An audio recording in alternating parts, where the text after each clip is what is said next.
So, what did you hear in the speech that you liked? What did you hear that gave you concern? I like to hear about the immigration policies. I'm really concerned about immigration in our country. At the same time, I wish Donald Trump would stick to message more. Sometimes it bothers me that he jumps off a message a little bit. I think that's what gives some people a bad taste. What do you think about Donald Trump's concern that the election is going to be rigged against him? I worry about that. I worry about that. I think, with in areas like Philadelphia, the bigger cities, I worry about that. People stuffing the ballots and things like that.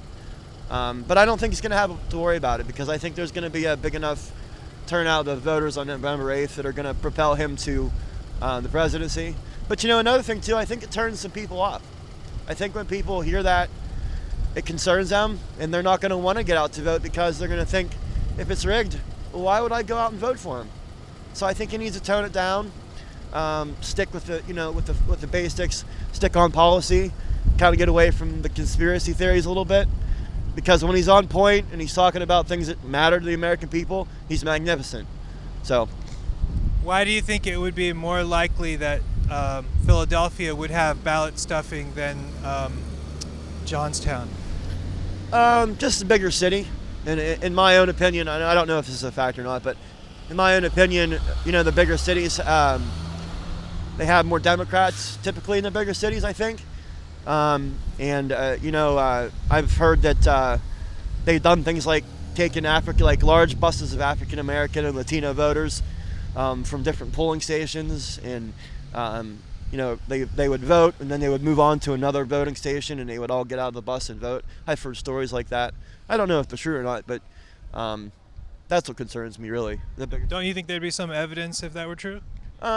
Yeah, I noticed it says Veterans for Trump on your button, so you served in the military. I did. I was in the Air Force.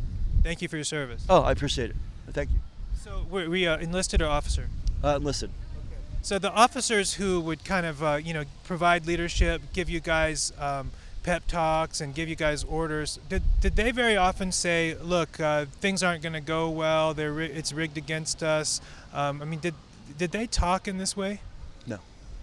No, they were very positive. And that you make a good point too. That's, compare that to what's happening at the rallies. I can see how that would definitely turn people off. Their message was more positive and uplifting and upbeat. And they're talking about all the good things that can happen. So I think that's going to be a big problem, and I think it is becoming a problem for him.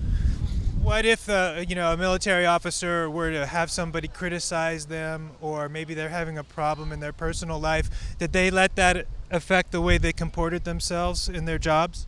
No, absolutely not. There's no room for it. There's no time for it.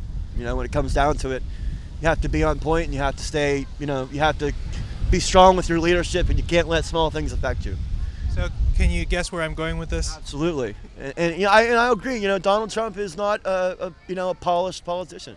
He's a millionaire playboy, but at the same time, I think he really cares about the country. I think he loves America, and I think he really wants to get it back on track.